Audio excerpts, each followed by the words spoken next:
processed sugars. What is processed sugars? I don't eat cane sugar. Okay. So no cane sugar. No cane sugar. Yeah, I use raw honey. I get local honey from our farmer that we get our pasture eggs from, and that's what I use almost exclusively to sweeten things in the house. My daughter doesn't even know. I had a bag of sugar on the counter the other day for something, and she had no idea what it was. I do use agave occasionally if it's something that I don't want to have a honey taste, or if something that I feel like the honey's going to overpower the recipe. Yeah.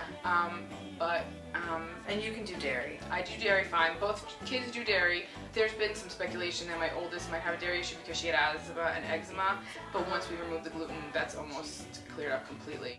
Out of all the trouble. I met with a doctor who suggested that I should go low carb for my insulin resistance, my PCOS, and a whole slew of other medical issues. And that's how I found Primal at first. What's PCOS? Oh, PCOS is polycystic ovarian syndrome. It's just like a syndrome, like IBS is a syndrome, which they don't really know. It's a combination of symptoms that lead up to infertility, which thank God I didn't have, irregular periods, hormonal fluctuations, too much androgen levels.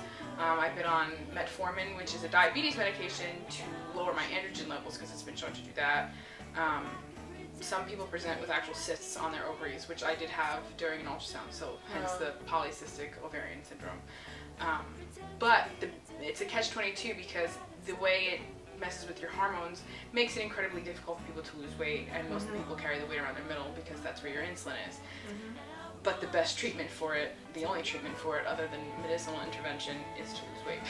Oh, awesome. So, you're in this situation where you really need to lose weight to feel better, but it's so hard to lose weight because of the condition, almost like hypothyroidism too. My family started to feel better, all of a sudden the things that bothered my husband for so long were magically going away. He dropped 50 pounds or so in a few months.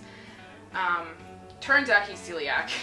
Long story short, he ended up with getting the tests, and the blood tests confirmed that he was celiac, even though endoscopy was negative. As soon as he came back positive, we decided to test our children.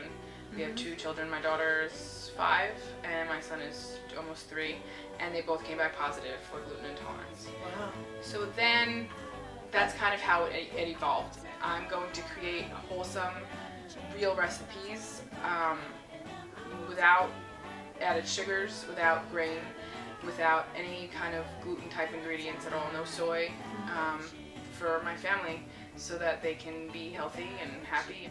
So my children grow up not feeling different for being gluten intolerant, but they grow up feeling nourished and proud and healthy, and never deprived.